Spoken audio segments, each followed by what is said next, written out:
حالیہ مہینوں میں سعودی عرب نے اپنے فضائی دفاع کو متنوع بنانے کے لیے اہم اقدامات کیے ہیں۔ ریاض کے ماضی کے تجربات نے بلا شبہ اسے خریداری کے ذرائع کو متنوع بنانے اور اس کی مقامی دفاعی صنعت کو وسعت دینے کی اہم اہمیت سکھائی ہے۔ لاک ہیڈ مارٹن نے فروری میں سعودی عرب کی دفاعی صنعت کو 2 ذیلی کانٹریکٹس دیے۔ ان ذیلی معاہدوں کے تحت سعودی کمپنیاں terminal high altitude area defence system کے لیے انٹرسیپٹر کنسٹر اور میزائل راؤنڈ پیلیٹ تیار کریں گی۔ یہ ذیلی کانٹریکٹ سعودی عرب کو امریکہ سے باہر مقامی طور پر اجزاء تیار کرنے والا پہلا ملک بناتا ہے۔ سعودی عرب نے 2017 میں 44 ٹیڈ لانچرز، 360 انٹرسیپٹر میزائل اور دیگر اجزاء کا آرڈر دیا تھا جس کی مالیت $15 بلین تھی۔ ان سسٹمز کے لیے پہلی 4 سائٹیں 2026 کے اختتام سے پہلے مکمل ہونے والی ہیں۔ تمام ساتوں پر کام اپریل 2028 تک مکمل ہونے کی امید ہے۔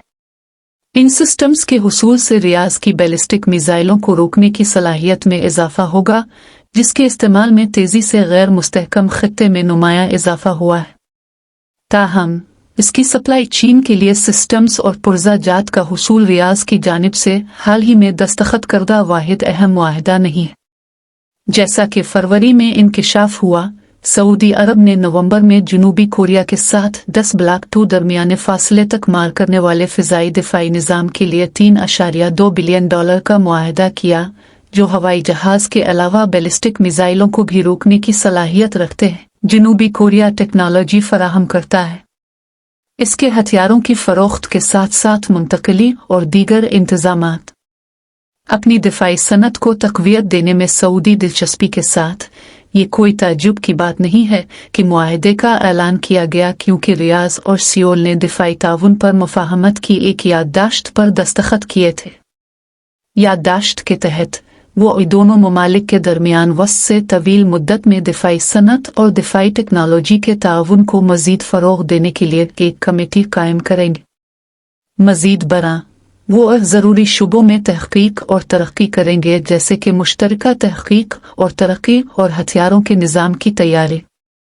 آج کے مشرق وسطیٰ میں پہلے سے کہیں زیادہ اہم ہے، یہاں تک کہ غزہ کی موجودہ جنگ سے پہلے، جس نے حوثیوں اور ایران کی طرف سے اسرائیل پر بیلسٹک میزائل فائر کرتے اور خلا میں بیلسٹک میزائل کے پہلے مداخلت کو دیکھا ہے۔ ریاض اس بات کو سمجھ گیا تھا۔ جنوری 2022 میں متحدہ عرب امارات پہلی بار حوثیوں کی جانب سے بیلسٹک میزائل حملے کی زد میں آیا، جس نے لڑائی میں کی پہلی فائرنگ دیکھی۔ اینٹی بیلسٹک میزائل ڈیفنس ہے۔ متحدہ عرب امارات پہلے ہی اپنے مغربی پڑوسی کے مقابلے میں زیادہ متنوع میزائل ڈیفنس رکھتا ہے، اور پیٹریٹس کے علاوہ ابو ظہبی کے پاس روسی درمیانے درجے کے پینسر S-1S اور اسرائیلی بارک نظام موجود ہیں۔ یہ کے لیے پہلا غیر ملکی صارف بھی تھا، جس نے جنوری 2022 میں سے آرڈر کیا۔